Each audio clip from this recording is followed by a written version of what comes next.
Bon, aujourd'hui c'est un jour particulier et il y a beaucoup d'émotions parce que ce périmètre-là, c'est un périmètre qui est particulier du point de vue émotionnel pour nous parce que c'est un périmètre qui nous a fait voir de toutes les couleurs. On est arrivé ici euh, dans une situation où sur 3 mois de travaux, il y avait pratiquement rien. On a dû à un moment donné élever le ton. C'est d'ailleurs fait le tour des médias, mais ça en valait le coup. Ça en valait le coup parce que non seulement c'est un périmètre qui était sous-exploité par les populations, et il n'était pas aménagé, ce qui générait des contraintes bien sûr, et ça a un double sens parce que l'aménagement se fait sans surcoût de production lié au système de pompage, un peu comme Banzon, mais il y a une extension qui se fait en plus. C'est pour dire que lorsqu'on y croit, on peut y arriver. Je sais que le coordinateur du projet, comme le DG Sonater, ils ont été pratiquement comme des chefs de chantier ici. À tout moment, ils étaient réguliers ici pour suivre parce que c'est un périmètre qui est assez délicat. Et la source d'eau est collée à une zone un peu sacrée.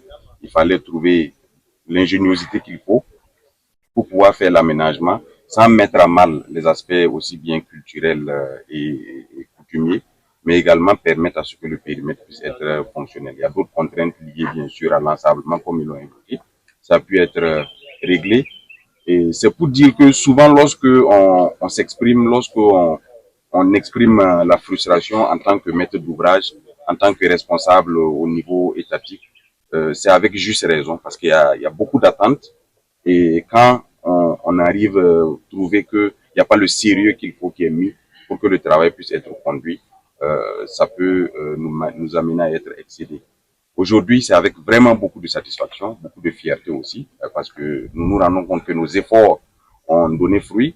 Ça fait l'objet de beaucoup de commentaires sur l'état d'avancement du chantier, sur le fait qu'il n'y avait pas de perspective sur la fin du chantier. Aujourd'hui, c'est une réalité et je suis heureux que tout le monde puisse venir constater avec nous. Je pense que c'est un périmètre assez particulier parce que c'est une source d'eau naturelle et qu'on recueille pour pouvoir faire une irrigation. C'est assez particulier. C'est une plus-value énorme. Si on va sur un rendement de 6 tonnes à l'hectare sur 2 campagnes, je pense que vous pouvez avoir une idée de ce que ce périmètre-là va générer en tant que plus-value dans notre production. Dans une dynamique où nous ne regardons pas de manière subjective les entreprises ou ceux qui interviennent sur les périmètres. C'est l'efficacité et le sérieux que nous recherchons. La preuve, il y a une entreprise qui était ici, malgré toutes nos interpellations, malgré tous nos efforts, il n'y avait pas de bonne foi.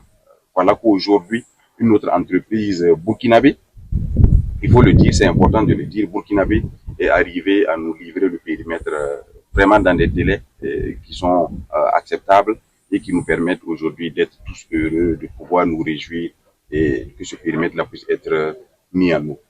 C'est donc un appel à lancer à l'ensemble des acteurs. Lorsqu'on doit intervenir sur des projets qui portent atteinte ou qui ont un impact direct sur la vie des populations, pardon, il faut les prendre avec le plus grand sérieux.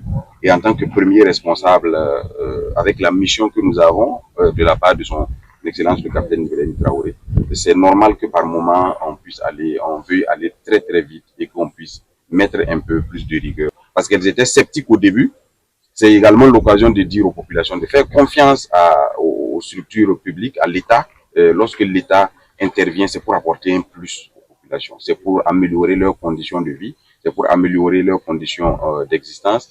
Et je pense que sous le magistère du camarade capitaine Ibrahim Traoré, il y a eu tellement de preuves de ce genre, tellement de preuves de l'engagement de l'État, d'un État qui se soucie du bien-être de ses populations, d'un État qui se soucie du mieux-être de ses populations, mais également un État qui se soucie du développement de la production de manière générale.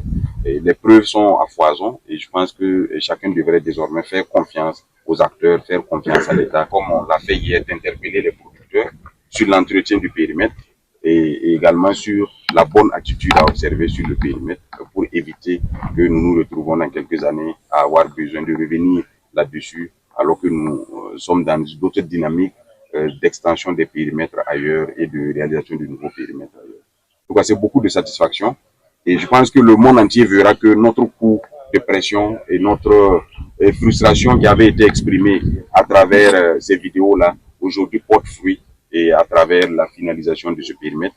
Monsieur le gouverneur, qui est le représentant administratif au niveau local, je ne sais pas combien de rapports j'ai reçus de lui et quand ce périmètre était en souffrance et le suivi était de proximité. À un moment donné, on est arrivé à la conclusion que on ne pourra pas arriver avec les acteurs qui sont sur place. On a dû prendre des décisions. Il faut s'assumer quand on est responsable également. Il faut s'assumer lorsqu'il faut prendre des décisions. Et considération faite du besoin qu'il y a au niveau des populations, mais également sans tenir compte de questions personnelles ou de questions qui sont périphériques.